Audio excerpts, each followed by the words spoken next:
Strategy, indicators, and market knowledge are overrated. What actually separates the 10% of profitable traders from the 90% who get wrecked again and again is something so simple most traders dismiss it entirely. And that trait is patience. And if you're like most traders, you're terrible at it. Trading is the only profession where doing more destroys your results. In every other career, activity equals reward.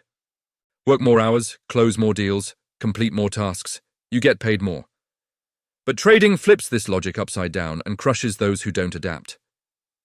Here's a fascinating study that proves this point. Researchers at University of Berkeley analyzed 66,000 trading accounts over 6 years. The most active traders, those who traded the most frequently, averaged annual returns of 11.4%. The least active traders averaged 18.5%. The overtraders weren't just making less money, they were being systematically destroyed by their own activity. The market doesn't compensate you for being busy. It pays you for being right at the right time. The trader taking 50 setups a week often loses money, while the trader taking 5 carefully selected trades builds wealth. This fundamental disconnect between effort and reward breaks most people's brains. Why? Because human psychology craves action. We are hardwired to equate movement with progress, activity with achievement. This isn't a character flaw, it's evolution. Our ancestors, who sat still when they should have been hunting or fleeing, didn't survive long enough to pass on their genes. We're literally descended from people who couldn't sit still when action was required. But the modern trading environment punishes this ancient wiring. Sitting still feels like surrendering control.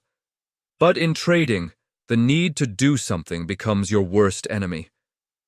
Your brain optimized for survival in the African savanna is catastrophically mismatched for success in global financial markets. Think about it. When was the last time you sat at your charts for 3 hours without clicking buy or sell? When did you last watch a perfect setup form and deliberately wait for better confirmation? Most traders can't handle 20 minutes of inactivity before their fingers start itching for the mouse. That it is expensive. Every unnecessary click chips away at your account, your confidence, and your future in the markets. The neuroscience of impatient trading. Let me tell you what's happening in your brain when you see a potential trade setup. The moment your eyes spot a pattern, a breakout forming, a support level holding, a moving average crossover, your anterior cingulate cortex lights up like a Christmas tree. This is your brain's urgency center, the same region that activates when you're running late for an important meeting. Simultaneously, your nucleus incumbent starts flooding your system with dopamine. This is your reward anticipation center. It's pumping you full of the same chemical that makes gambling, shopping, and social media so addictive. Your brain is literally getting high from the possibility of profit. Here's the kicker. This neurochemical cocktail peaks not when you make money, but when you're about to click the buy button. The anticipation is more intoxicating than the actual reward. This is why traders often feel a strange sense of deflation immediately after entering a trade. The drug hit is over, reality sets in. Professional traders have learned to recognize these neurochemical signals as warnings, not invitations. When they feel that rush of excitement, that urgent need to act, they step back.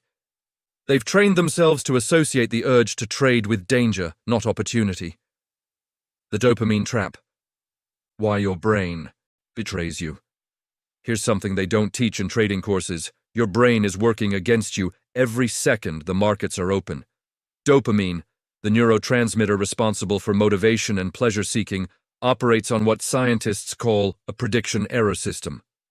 When reality exceeds expectation, you get a dopamine hit. When reality falls short, you experience withdrawal. In trading, this creates a vicious cycle. You see a setup.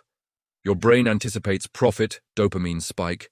You enter the trade, brief satisfaction, then reality sets in. Dopamine crash. Whether the trade wins or loses, that neurochemical high is over. Your brain immediately starts scanning for the next potential hit. This is why successful trades can be just as dangerous as losing ones. The dopamine system doesn't care about your P&L. It cares about novelty and anticipation. The trader who just banked a 3-or winner often feels an irresistible urge to find the next setup immediately, even if no quality setup exists. Professional poker player Annie Duke describes this perfectly. The goal isn't to make good outcomes happen, it's to make good decisions regardless of outcomes.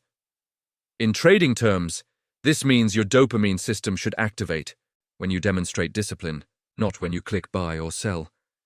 The most successful traders I know have rewired their reward systems. They get their dopamine hit from saying no to bad trades, not from taking any trades at all. This neurochemical rewiring is perhaps the most important skill you can develop as a trader.